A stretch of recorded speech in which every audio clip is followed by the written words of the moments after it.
Guten Morgen, liebe Scooter-Freunde. Willkommen zum nächsten Video zum Zontes 350e. Im letzten Video habe ich euch ja die Details, die technischen vorgestellt und die Ausstattung. Heute mache ich mal eine Testfahrt mit dem Zontes. Und bevor ich gleich starte, zeige ich euch vielleicht mal die Sitzposition vom Zontes. Ich bin 1,88 groß, sitze hier also auch wirklich sehr bequem, sehr aufrecht. Sitzbank ist sehr bequem.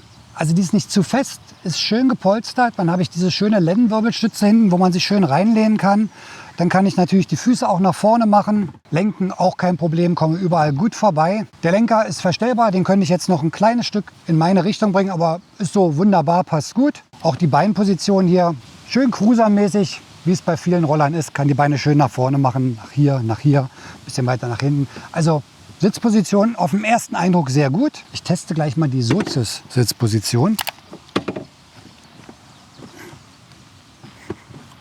Also die Sozius-Sitzbank hinten ist extrem groß. Also hier fängt sie an, da habe ich hinten noch so viel Platz.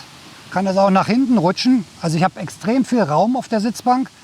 Gut gepolstert. Die ist wirklich super soft. Aber jetzt nicht so, dass man da irgendwie einsackt, sondern ja, das fühlt sich so ein bisschen fast wie Gel an. Also es ist ganz angenehmer Schaumstoff, den sie da verwendet haben. Sitzt sich sehr bequem. Ja, also viel Platz. Beinposition ist gut. Guter Beinwinkel und ich bin groß. Also wenn man jetzt eine kleinere Sozi dabei hat, die sitzt hier super bequem. Auch die Fußrasten schön. Gummiert obendrauf, da rutscht man nicht. Da sitzt man gut. Also auch für den Sozi ist eine tolle Sitzposition. Ist natürlich auch ein ganz schönes Schiff. Der ist lang und groß und hat eine tolle große Sitzbank. Also vom Sitzkomfort her schon mal top. Das Windschild ist jetzt so, dass ich komplett mit dem Kopf frei bin. Wenn ich es hoch mache, schaue ich immer noch drüber, aber bin halt dann schon besser geschützt. Auch für den Zontes gibt es natürlich noch hohe Windschilde von Givi, die dann noch mal so ein Stück höher sind, wo man dann durchschauen würde. Also auch da könnte man den Windschutz noch verbessern, aber ich glaube, der ist schon sehr gut. So, dann werde ich mal die Testfahrt starten. Es wird ein bisschen windig, ihr hört es vielleicht. Aber dann habe ich gleich mal einen guten Test, wie der Windschutz vom Roller ist. Bremse ziehen, starten, läuft. So, vielleicht fange ich mal mit der Sitzposition an. Also die ist wirklich bequem. Man sitzt schön aufrecht, kann sich auch ein bisschen nach hinten lehnen. Lenker in einer tollen, hohen Position. Füße kann man auch schön bequem nach vorne machen. Also Sitzposition ist definitiv sehr entspannt. Bequeme Sitzbank, da kann man bestimmt auch lange Touren mitfahren ohne Probleme. So, Rückspiegel finde ich sehr schön. Also die sind optisch extrem gelungen. Hier dieses Geschwungene, die sehen toll aus, nicht so eine billig geraden Dinger, sondern da haben sie wirklich was Tolles gemacht. Genauso die Bremsbehälter hier. Äußerst schick.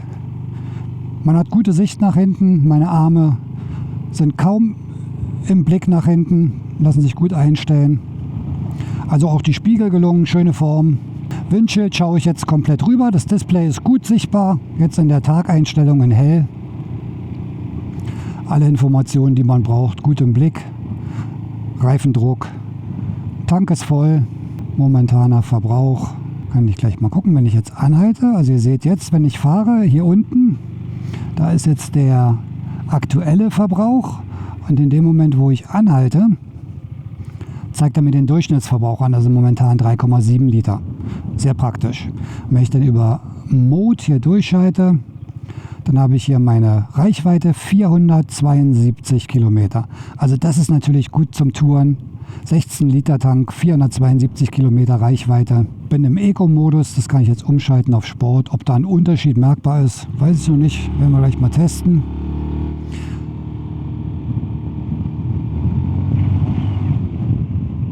Jetzt gehe ich mal auf Sport.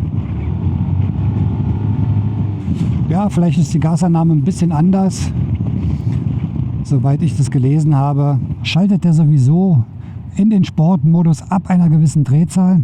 Aber das kann ich bei dem Fahrzeug jetzt noch nicht so richtig austesten, was Leistung, Beschleunigung und Topspeed angeht, weil der noch ganz neu ist, also noch in der Einfahrzeit. Jetzt werde ich mal sehen, wie sich der Zontes so manövrieren lässt. Ja, guter Wendekreis. Kommt man also hier auf einem ganz kleinen Fleck gut zurecht. So, Handling. Also das Fahrzeug wiegt 198 Kilo. Ist aber vom Handling ja super leicht. Also ohne Probleme hier aus der Hüfte. Toll.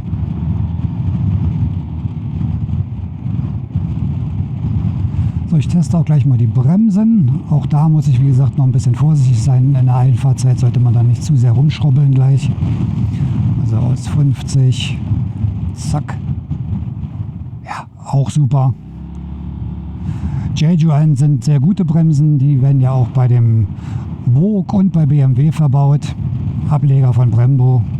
Klappt also wunderbar, auch wenn man ein bisschen sanfter bremst. Die lassen sich schön dosieren.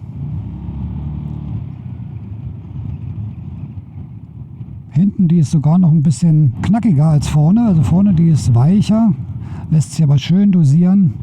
Was jetzt zum Motor auffällt, ist, der hat einen ganz weichen Lauf.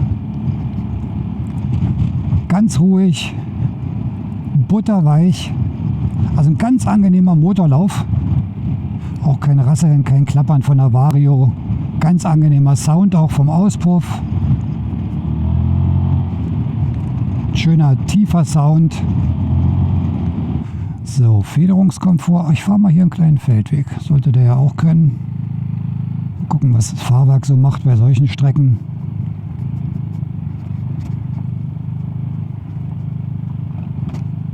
Ja, macht er auch, ist gut. Also es ist ein guter Mix, das Fahrwerk. Das ist jetzt nicht zu straff. Also kann man auch mal einen Feldweg fahren, ohne dass einem gleich der Rücken weh tut, weil es durchschlägt.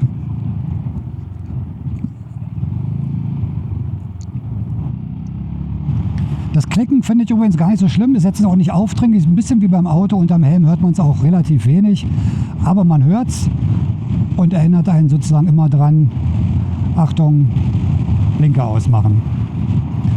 So, jetzt gucken wir mal, der Windschutz an Beinen top. Da kommt nichts. Ein bisschen außen an den Waden habe ich. Aber hier hinter ist nichts. Ruhe. Also toller Windschutz. Dementsprechend wahrscheinlich auch dann bei Regen. Jetzt mache ich die Scheibe mal hoch.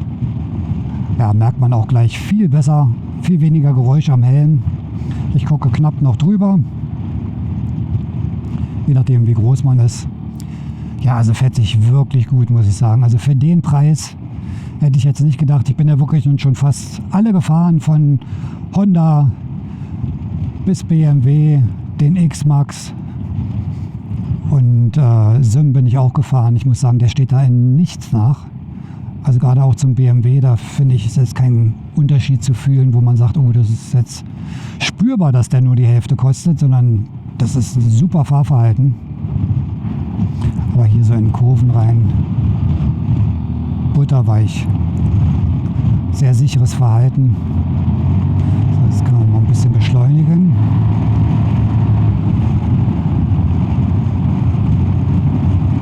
Ja, und gerade Auslauf ganz ruhig. Kein Vibrieren, kein Zittern, gar nichts. Natürlich hat er auch einen sehr großen Radstand. Das merkt man natürlich auch. Da ist der gerade Auslauf natürlich super. Aber für sowas hier, da ist der natürlich gemacht. Landstraßen und der Motor auch bei dieser Geschwindigkeit. Keine Vibrationen, auch in Händen und in Füßen. Da kommen keine Vibrationen durch. Also der Motor ist butterweich. Super angenehm.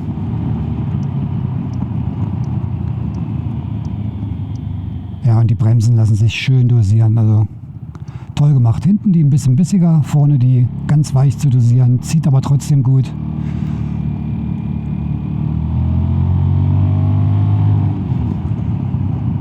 Ja, und die Beschleunigung, da geht schon was. Ich mache jetzt natürlich noch den Hahn noch nicht richtig auf. Das Fahrzeug muss erst eingefahren werden hier.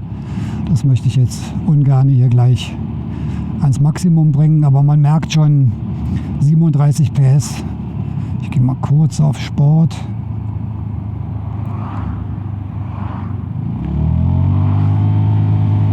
Zack, und schon auf 70. Also das merkt man. Der kriegt die 198 Kilo gut bewegt. Auch schönes Drehmoment. Und was vor allen Dingen auffällt, dass der Motorlauf seidig weich ist. Ja, also das perfekte Fahrzeug zum Cruisen. Für die Landstraße, Reisen mit Sicherheit auch kein Problem, sitzt sich super bequem, extrem viel Stauraum, also hier diese 3 Liter im Handschuhfach, das ist der Wahnsinn. Da kann man sein ganzes Werkzeug reinpacken und Getränke und Smartphone auf der linken Seite zum Laden. Dann das große Helmfach unten drunter mit knapp 50 Litern. 2 Helme passen rein, 2 Integralhelme bei mir. Je nach Größe vielleicht auch nur ein Integralhelm und ein Jethelm. Aber auf jeden Fall auch noch Platz, um Handschuhe und eine Trinkflasche und sowas reinzupacken. Ja, und Federkomfort, Fahrwerk ist toll. Also durchaus komfortabel auch. Wie gesagt, da kommt jetzt auch nichts an Vibrationen durch. Alles gut abgefedert, Bodenwellen nimmt er gut weg. So, in so kleineren Kurven hier. Ja, lässt sich super manövrieren. Ganz sicher liegt er in den Kurven. Also bin ich absolut begeistert. Für 5.490 €, 37 PS, tolle Leistung, seidenweicher Motor, gutes Fahrwerk, klasse Sitzposition, viel Stauraum, mega Ausstattung mit Handbremse, also Feststellbremse hier. Überall so kleine Gimmicks hier, wie dieses kleine Staufach hier vorne. Display ist toll, gute Funktionen, Reifendruckkontrollsystem, beleuchtete Armaturen, Griffheizung. Könnte ich mal anmachen, ist zwar jetzt nicht kalt heute, aber mal testen. Ist hier unten, kommt man also auch ganz gut ran. Hupe, klassische Rollerhupe, die kleine Quäkhupe. Da wollte ich mir bei einigen Rollern und Motorrädern wünschen, dass sie da ein bisschen bessere Hupe einbauen. Ich bin ja von meiner Vespa auch was anderes gewöhnt. Naja, es reicht. So, hier haben wir ein bisschen Kopfsteinpflaster, das kann ich auch gleich mal probieren. Immer ein guter Test.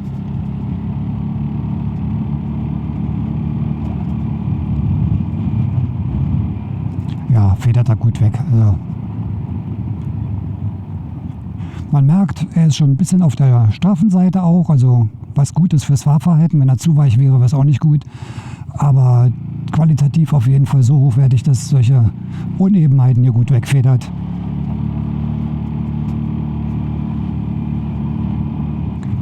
Ja, und so vom Gesamteindruck kann man sagen, das ist schon ein ganz schönes Schiff. Also man merkt schon, man hat da ein bisschen was unter sich. Auch hier vorne, das ist alles schön weit weg. Man hat da so eine schöne große Front vorne. Optisch, ja, ist jetzt ein bisschen Geschmackssache. Lenker finde ich super, das hier vorne, das ist halt sehr glatt.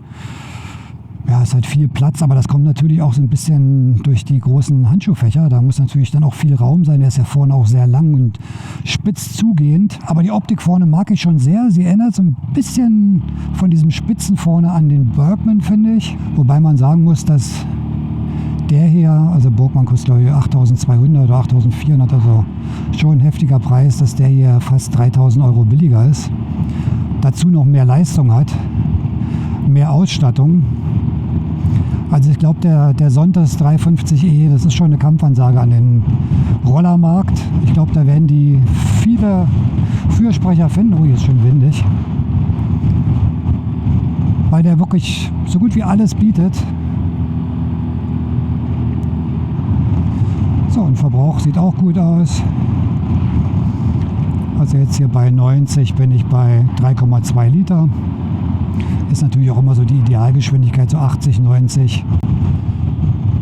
Da kommt man dann auch ein bisschen runter vom Verbrauch.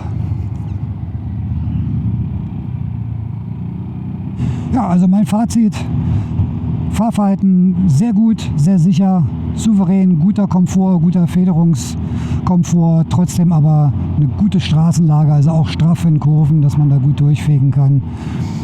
Sitzkomfort klasse, Beinposition ist gut, Lenker in einer schönen Höhe. Die Sitzbank ist toll, sehr bequem, Windprotektion hier vorne sehr gut. Das verstellbare Windschild macht einen guten Dienst. Da kann man nicht meckern. Verarbeitung, soweit ich das sehe, gut. Auch so die kleinen Designsachen gut. Ausstattung finde ich top für den Preis. Der Motorlauf ist ganz angenehm, ganz ruhig. Keine Vibrationen großartig, die da durchkommen. Also alles in allem ein super Preisangebot. Knapp 5.500 für die Ausstattung, das ist der Wahnsinn. So, das war's jetzt für heute mit der Testfahrt vom Sontas 350e.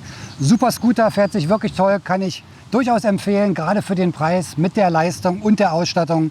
Ein toller Scooter im Maxi-Scooter-Segment von der 350er 400er Klasse. Es wird jetzt noch ein bisschen windiger. Ich hoffe, das Video hat euch gefallen. Wenn ja, hinterlasst mir gerne einen Daumen nach oben. Wenn ihr Fragen zum Zondes habt, gerne unten in die Beschreibung reinschreiben. Kanal abonnieren bitte nicht vergessen. Wir sehen uns beim nächsten Video. Macht's gut. Bis dann. Ciao.